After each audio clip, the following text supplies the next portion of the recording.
The daffodils in my yard tell me that spring is around the corner. So it's time to make amends with my garden. I like that term, making amends. Because when I garden, it means something different. It means to amend the soil, to help bring it back to life, to recognize the fact that something was taken from it last season. Even if it was given freely by the soil to the plants that it grew, there was still a cost. And it doesn't matter the intention, the soil still gave. And the soil still needs to be restored, renewed, revived, amended. And it's my responsibility as its caretaker to amend that soil, to amend that fertile ground from which something good and beautiful can grow. I always grew up having a compost pile. Tucked away in the corner of my father's yard, there was always this heap of leftover pieces, scraps, compost, slowly decaying over the seasons. When I grew up, I thought it was simply a chore.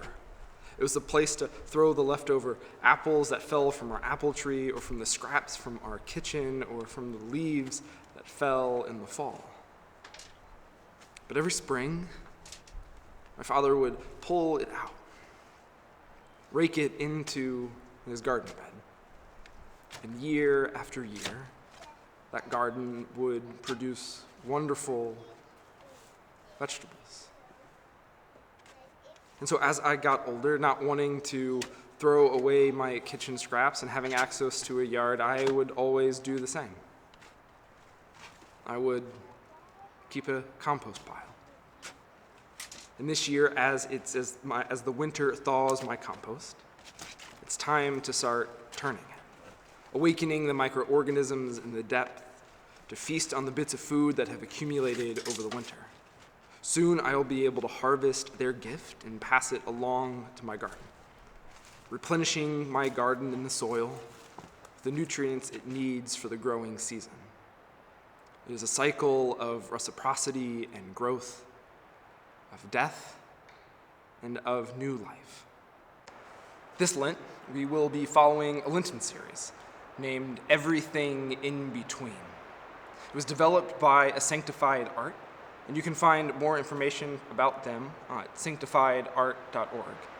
As we start with Ash Wednesday and move all the way through Easter, we will be looking at everything in between by taking a look at binaries, by two opposing ideas, and see how God meets us everywhere in between. Lent is upon us. We begin this ancient pilgrimage like we do every year, with ashes. And it's with these ashes that we remember from God's beloved dust we were created. And to God's beloved dust we will return. It is this remembrance that we begin this season. And this remembrance is twofold. First, it is the reminder that you are God's beloved creation, that you are made in the image of God, that you are God's beloved creation along with the rest of God's beloved creation, that your home, that your being is part of this earth, this creation, this beloved place we call home. Remember that you are of dust and of God's beloved creation. The second is the reminder that you shall return to the dust. There will be a day where you breathe your last, that you will die. This reminder of our death, of our impermanence, is not to be feared during the season of Lent. We are not called to withdraw, retreat, or give in.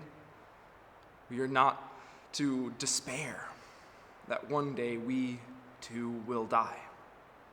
we are called to remember that because we will die, we might as well live and live well.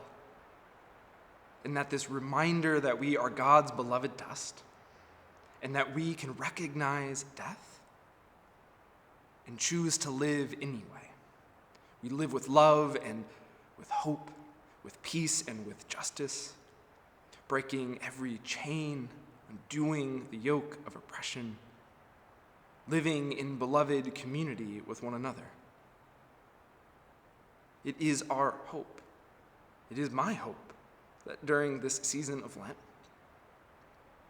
God continues to guide me on this path of eternal life.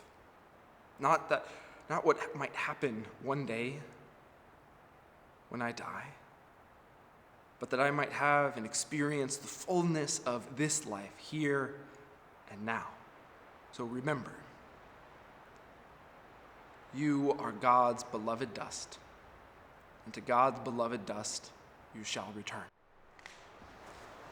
Hear this benediction, written by the Reverend Sarah A. Speed from A Sanctified Art. As you leave this place, may you find God in every messy middle. May you know that the world is bigger than two sides. May you trust that you are made in the image of God, and therefore you contain multitudes. So may you move through this world with an open heart, with a curious mind, and with the confidence that you do not go alone. God is with you in the mountains and in the valleys and everywhere in between.